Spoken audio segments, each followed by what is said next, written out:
He started doing the verse on the song. Click, click, boom, just boom. It's like click, click, boom. Just as soon as we hit the room, you can hear him holla Goon Squad in his.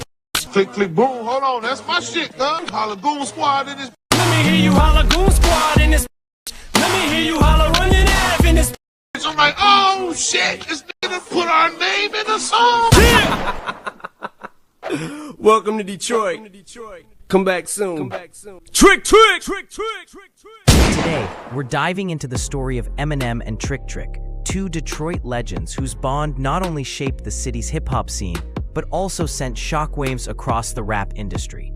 From their come-up to their collaboration on Welcome to Detroit to the infamous No-Fly Zone, this is the story of loyalty, brotherhood, and Detroit pride. Yeah!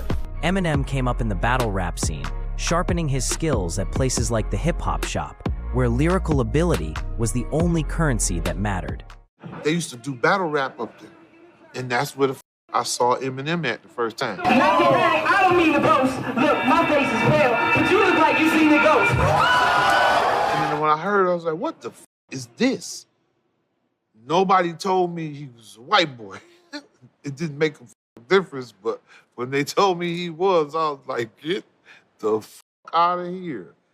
And I knew right then, like, I gotta work with him. This is phenomenal. So right before Proof was finna go on stage, Eminem backstage, and he said, this Trick, you know, Goon Squad, woo, woo, woo, woo, and introduced us, you know. So he said, yo, man, I heard some of them tracks you did. That's hard. We got to get together, do some, do some shit. And I'm like, bet. Trick Trick was carving his own lane.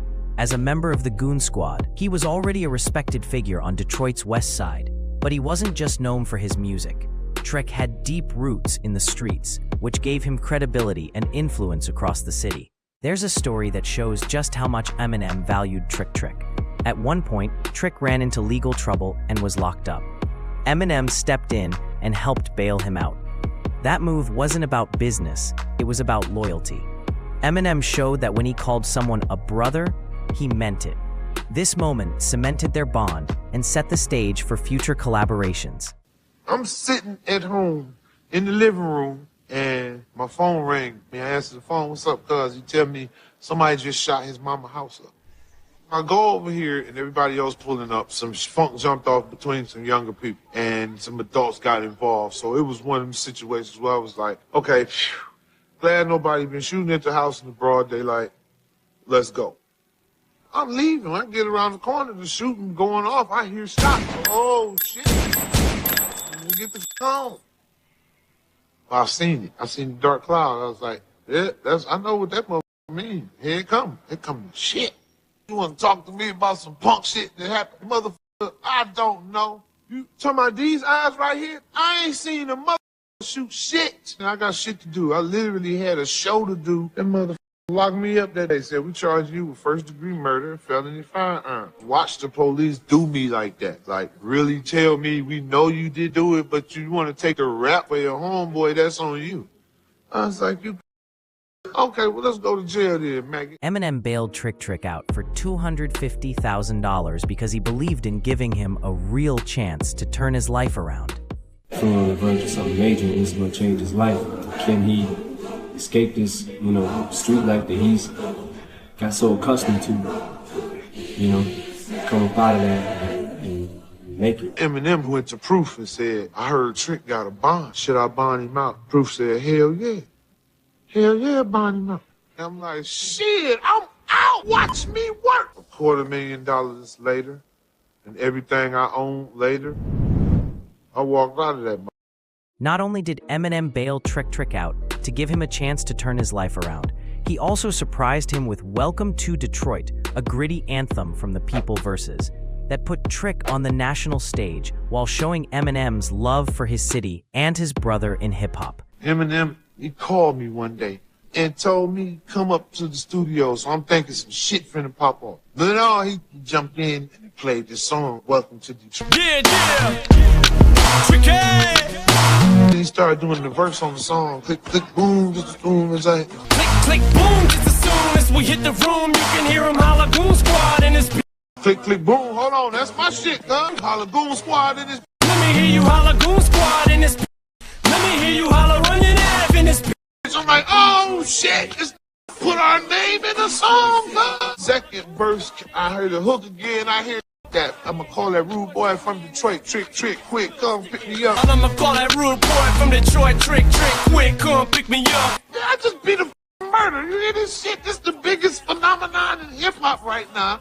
He playing me a song where he giving me ups like that. Something smells a little fishy, and I don't like the way his boys keep looking at me. And then when the second verse came and there was no rap, he said, that's where you come in. Yeah. Homie, it's been a long time coming and I'm straight with that. Marshall called me the 54 and said, lace the track. He said, this is my gift to you.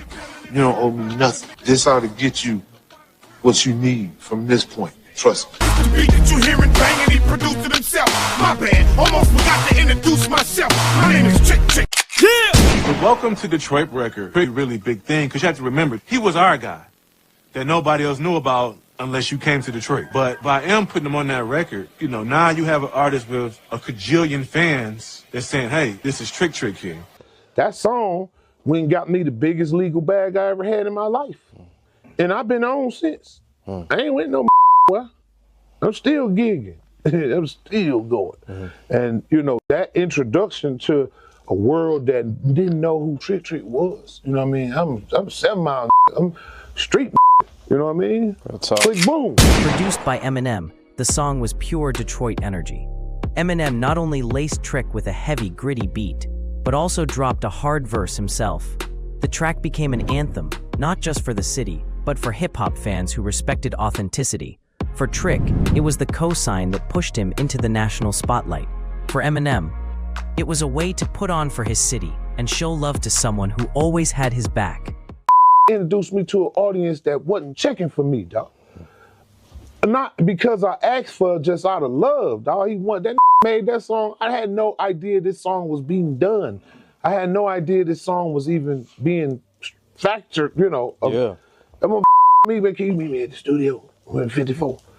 I get over here, I'm thinking, you know what I mean? Because he ain't never asked me like, yo, can you take care of something for me, man? It was always, I see somebody with proof, and it's like, yeah, y'all go ahead and do that. We'll take care of that. No, that's my young dog. This ain't about none of that other shit. You go do that great shit, because that gonna help. If it help you, it help me. Yeah. Because you good, God damn it. You know what I mean? I'm straight. I'm gonna take care of me. One of the most iconic moments came when Trick and Eminem performed Welcome to Detroit live in their hometown. The energy was unmatched, 2 Detroit heavyweights on the same stage, repping their city to the fullest. The crowd went crazy because it wasn't just a performance, it was a statement. I didn't even know this event existed until the day before. And when I say the day before, I mean midnight the day before. So I'm riding my motorcycle and Paul Rosenberg called me and said, you in town? I go, yeah. He's like, man, M wants you to do Welcome to Detroit on the Michigan train station event. I'm like, okay, bet. He's like, I said, when is it? He was like, tomorrow. I'm like, tomorrow as in like Wednesday? He's like, no, Thursday or whatever day it was. I'm like, damn. I'm like, all right, bet.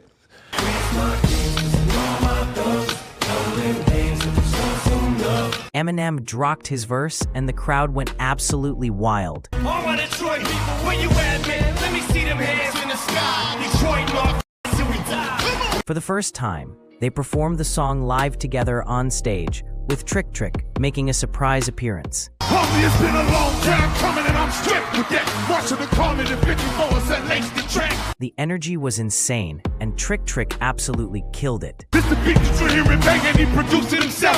My bad, almost forgot to introduce yourself. My name is Trick. Beyond music, Trick made headlines when he created the no-fly zone in Detroit. The idea was simple. If you're an out-of-town rapper coming to Detroit to make money, you better show respect to the local artists and the city itself. This wasn't about beef, it was about protecting Detroit's culture and making sure the city's talent wasn't overlooked.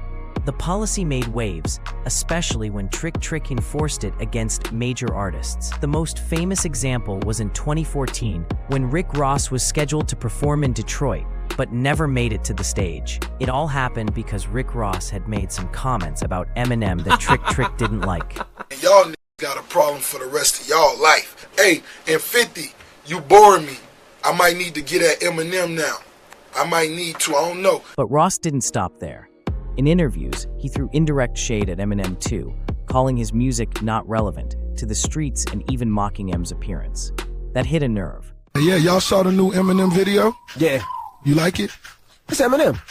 His swag ain't the same, though. I don't think this time, I don't think he really, I don't know, I'm not going to be critical because I'm a fan. Right. But I see the swag ain't the same. Right. In hip-hop, the term no-fly zone means an artist is banned from performing or doing business in a certain city. Trick made it official. Rick Ross was banned from Detroit. Yo, what up, though? This the big homie Trick all the way from the no-fly zone, Detroit. You understand me and you watching ThisIs50.com. No-fly zone, bitch. What? In fact, in 2014, Ross allegedly tried to perform at Detroit's Hot 107.5 Summer Jams concert, but was blocked at the gate. Security reportedly told him, "You're not performing tonight." Ross ended up leaving without stepping foot on stage. We have Rick Ross right outside here tonight at about 11 o'clock. When he was pulling up to come into Shane Park, he was met by 100 individuals outside. He is in fear of his life. This is real shit. He's in fear of his life, and that's not performing here tonight. And he may never come back to Detroit. When Ross was asked about the situation, here's what he had to say. But I have to ask you, okay, what is going on with you in Detroit? There was a show that you were supposed to perform, right? And you made, you referenced it on your Twitter. Right. You made light of it. But now it's like the headlines are crazy. The blogs are like, Rick Ross is fearful of his life. He can't come to Detroit anymore. Right. So no fly zone. What's happening? What's going on with that? Yo, we went out to Detroit. We had a gig to go to, so, I got my team. So my team is always in front of me, just to make it clear. I never even made it to the venue. Okay. I never made it to the venue. Me and whoever this gentleman is, we never crossed paths. He never spoke with Rose, and I expect him to clarify that. I expect him, to tell y'all, we never talked to Rose, we never spoke to MMG, but anyway, the caravan on the way to the venue, and, they get there, and someone has locked the gates to the venue, padlocked or however they did it, the gate was locked. It was gentlemen supposed to be here. This I didn't see myself. Okay. It was supposed to be gentlemen here who were talking with the police, and it was very peaceful. Okay. For my team that made it, there before you. Right. And that's when I got the story that there was supposed to be a mob gang, and that's totally false. Mm-hmm. No one spoke to MMG. No one. So what happens now? Like, do you go back to Detroit? I mean, for me personally, because your fans are out there. They want to see you. I mean, for me personally, of course it ain't personal because I was paid and I was paid well. You understand? So for whatever reason they did this, I don't understand it. Because if it's somebody that's supposed to be from the jungle, in the jungle you don't lock the lions out. Mm-hmm. You let the lions in and lock them in. Mm-hmm. Trick was asked about the situation, and here's what he had to say. Still don't have nothing to say about it, and the reason being is because it's me and that business, and the radio station was the one that blew that shit up, because it wasn't that big of a situation. It wasn't really a situation at all. It was a stop, it was a roll, and it was over. It wasn't no more crazy hollering and all of that old shit like that. Yeah, the police was out there like, what the fuck is going on? They was a bit confused too. What the fuck you mean no fly zone? Hold on, dog, you tripping. Trick later confirmed the no-fly rule, saying if you don't respect the city or its people, you don't get to make money there. And with M and Trick being tight, that no-fly zone came with heavy backing. Detroit has become a no-fly zone. So, majority of the artists are not allowed here, right? Is there a list Mission or spending money. Trick is very passionate about Detroit, and a lot of times we feel like the doormat of America. But during the early 2000s, which is considered now the golden era of Detroit hip hop, you know, you have Eminem, you have Proof, you have Slum Village, you have D12, you have Royce, you have Elzai, and now we're balling like Detroit is on the map. Y'all record labels better start signing some of these goddamn artists from Detroit, or y'all artists can't come in this taking no goddamn money. The beef never turned into an all-out war, but the message was clear. Eminem had drawn a line. You come at him or his people, you deal with the consequences. He family for life, bro. Yeah. You know what I mean?